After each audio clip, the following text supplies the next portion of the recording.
আচ্ছা, আমাদের অনেকের মাথাতেই তো দারুণ সব আইডিয়া ঘুরে, তাই না? কিন্তু সমস্যাটা হয় ঠিক তার পরের ধাপে। এই আইডিয়াটাকে বাস্তবে রূপ দেওয়া যাবে কিভাবে? এটা কিন্তু খুবই পরিচিত একটা চ্যালেঞ্জ, আর এর একটা দারুণ সমাধানও আছে। প্রশ্নটা খুব সহজ তাই তো? মাথায় একটা অসাধারণ আইডিয়া এসছে। এখন কি করার? কিভাবে এটাকে একটা সত্যিকারের পরিকল্পনা বা নকশায় পরিণত করা যায়, যা দিয়ে কাজটা শুরু করা যেতে পারে? চলুন আজ আমরা এই প্রশ্নেরই উত্তর খুঁজি। তো এর সমাধানটা হলো একটা গবেষণা প্রস্তাবনা বা রিসার্চ প্রপোজাল। এটাকে অনেকটা একটা বাড়ির ব্লুপ্রিন্টের মতো ভাবা যেতে পারে। একটা বাড়ি বানানোর আগে যেমন তার একটা বিস্তারিত নকশা দরকার হয়, ঠিক তেমনি যে কোনো গবেষণা বা আইডিয়াকে কাজে পরিণত করার আগে তার একটা আনুষ্ঠানিক নীল নকশা লাগে। আর এই নীল নকশাটাই হলো গবেষণা প্রস্তাবনা। এই পুরো ব্যাপারটাকে বুঝতে আমরা কয়েকটা ধাপে এগোব। প্রথমে জানব প্রস্তাবনা জিনিসটা আসলে কি, তারপর দেখব এটা কেন এত জরুরি, এরপর এর বিভিন্ন অংশ নিয়ে কথা বলবো, আর সবশেষে একটা সফল প্রস্তাবনার জন্য কি কি খেয়াল রাখতে হয় সেটাও জেনে নেব। তাহলে চলুন একদম শুরু থেকে শুরু করা যাক। এই যে আমরা বলছি গবেষণা প্রস্তাবনা, এটা আসলে কি? এটাকে ঠিক কিভাবে সংজ্ঞায়িত করা যায়? এই বিষয়টা খুব সুন্দরভাবে তুলে ধরেছেন এম জয়নুল আবেদিন। মানে সহজ কথায় একটা প্রস্তাবনা হলো এমন একটা লিখিত প্ল্যান যেখানে একজন গবেষক তার পুরো পরিকল্পনাটা পরিষ্কার করে জানান তিনি ঠিক কি করতে চান, কেন করতে চান, কিভাবে করবেন আর তার জন্য কি কি লাগবে। এই সব প্রশ্নের উত্তর থাকে একটা ডকুমেন্টে। এখন একটা মজার বিষয় দেখুন, গবেষণা নকশা আর গবেষণা প্রস্তাবনার মধ্যে কিন্তু একটা সূক্ষ্ম পার্থক্য আছে। গবেষণা নকশা হলো আপনার মাথায় থাকা আইডিয়াটা, অনেকটা আর্কিটেক্টের প্রথম স্কেচের মতো। আর গবেষণা প্রস্তাবনা হলো সেই স্কেচের ওপর ভিত্তি করে বানানো চূড়ান্ত আর আনুষ্ঠানিক ব্লুপ্রিন্টটা, যেটা আপনি অনুমোদনের জন্য জমা দেবেন। মানে প্রস্তাবনা হলো আপনার নকশারই একটা লিখিত এবং ফর্মাল রূপ। আচ্ছা, প্রস্তাবনা কি তা তো বোঝা গেল, কিন্তু প্রশ্ন হলো এটা এত জরুরি কেন? এর কারণ হলো একটা প্রস্তাবনার গুরুত্ব দুই দিক থেকে দেখা যায়। যিনি কাজটা করছেন তার জন্য, আর যিনি এর জন্য অর্থ বা অনুমোদন দিচ্ছেন তার জন্য। এর মানে হল প্রস্তাবনাটা এমনভাবে লিখতে হবে যেন এটা দুটো ভিন্ন গোষ্ঠীর মানুষের সব প্রশ্নের উত্তর দিতে পারে। একদিকে গবেষক নিজে, আর অন্যদিকে তার পৃষ্ঠপোষক বা বিনিয়োগকারী।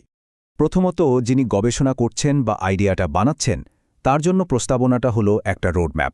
এটা তাকে পুরো কাজের একটা অ্যাডভান্স প্ল্যান দেয়, তার নিজের উদ্দেশ্যগুলোকে আরও স্পষ্ট করে তোলে, আর সবচেয়ে বড় কথা, কাজটা শুরু করার জন্য আনুষ্ঠানিক অনুমতি পেতে সাহায্য করে।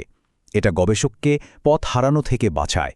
আর অন্যদিকে যারা এই প্রকল্পের টাকা দেবেন বা অনুমোদন দেবেন, তাদের জন্য এই প্রস্তাবনাটা একটা যাচাই করার টুল। এটা দেখে তারা বোঝেন যে কাজটা কতটা যৌক্তিক, গবেষক হিসাবে কে কতটা উপযুক্ত, আর যে বাজেট চাওয়া হয়েছে তা ঠিক আছে কিনা। এক কথায় এটা তাদের বিনিয়োগের সিদ্ধান্ত নিতে সাহায্য করে। বেশ, তাহলে এর গুরুত্বও বোঝা গেল। এখন চলুন একদম আসল কথায় আসা যাক। একটা ভালো প্রস্তাবনার ভেতরে ঠিক কি কি থাকে, এর গঠনটা আসলে কেমন হয়, চলুন এর মূল উপাদানগুলো এক ঝলকে দেখে নিই। একটা আদর্শ গবেষণা প্রস্তাবনায় অনেকগুলো অংশ থাকে, প্রায় 11টার মতো। কিন্তু সহজে মনে রাখার জন্য সেগুলোকে আমরা এই 4টা যৌক্তিক ধাপে ভাগ করে নিতে পারি। প্রথম ধাপে থাকে ভিত্তি, মানে শিরোনাম আর সমস্যার বর্ণনা।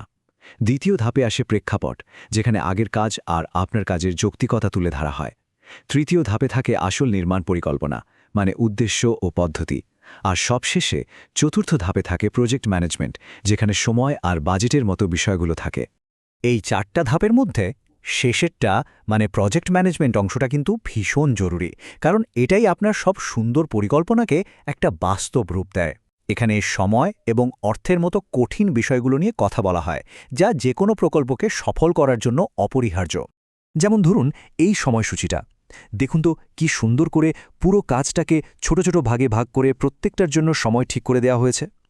একদম প্রথম দিনের সাক্ষাৎকার থেকে শুরু করে শেষ দিনের রিপোর্ট লেখা পর্যন্ত প্রতিটা ধাপের জন্য একটা পরিষ্কার টাইমলাইন। এটা পুরো প্রজেক্টটাকে ঠিক সময়ে শেষ করতে সাহায্য করে। আর এটা হলো বাজেটের একটা নমুনা। একইভাবে দেখুন কিভাবে সব খরচ, যেমন বেতন, যাতায়াত বা অন্যান্য খরচ আলাদা আলাদা করে দেখানো হয়েছে। প্রতিটি খরচের পেছনে একটা যুক্তি থাকতে হয়। একটা পরিষ্কার বাজেট আসলে পৃষ্ঠপোষককে বুঝতে সাহায্য করে যে তাদের টাকা কোথায় এবং কেন খরচ হবে। মূল কথাটাই হলো স্বচ্ছতা। আমরা আমাদের আলোচনার প্রায় শেষের দিকে চলে এসেছি। এখন প্রশ্ন হলো, একটা প্রস্তাবনা জমা দেওয়ার আগে শেষ মুহূর্তে কোন বিষয়গুলো একবার ভালো করে দেখে নেওয়া উচিত? একটা সফল প্রস্তাবনার জন্য এই প্রশ্নগুলোর উত্তর হ্যাঁ হওয়া চাই। এর ভাষা হতে হবে খুব সহজ আর স্পষ্ট। পুরো কাঠামোটা হতে হবে যৌক্তিক, যেন একটা অংশের পর আরেকটা অংশ স্বাভাবিকভাবে চলে আসে। প্রস্তাবনাটা খুব বেশি বড় বা খুব ছোট হওয়া চলবে না। আর সবচেয়ে জরুরি হল গবেষণার পদ্ধতি আর বাজেটের পেছনে একটা শক্ত যুক্তি থাকতে হবে। আর মূল সমস্যাটাকেও খুব পরিষ্কারভাবে বলতে হবে। শেষ পর্যন্ত একটা কথা মনে রাখা খুব জরুরি। একটা ভালো প্রস্তাবনা লেখা কিন্তু শুধু কিছু কাগজপত্র গোছানো না। এটা আসলে নিজের ভাবনাগুলোকে গুছিয়ে নেওয়ার একটা প্রক্রিয়া।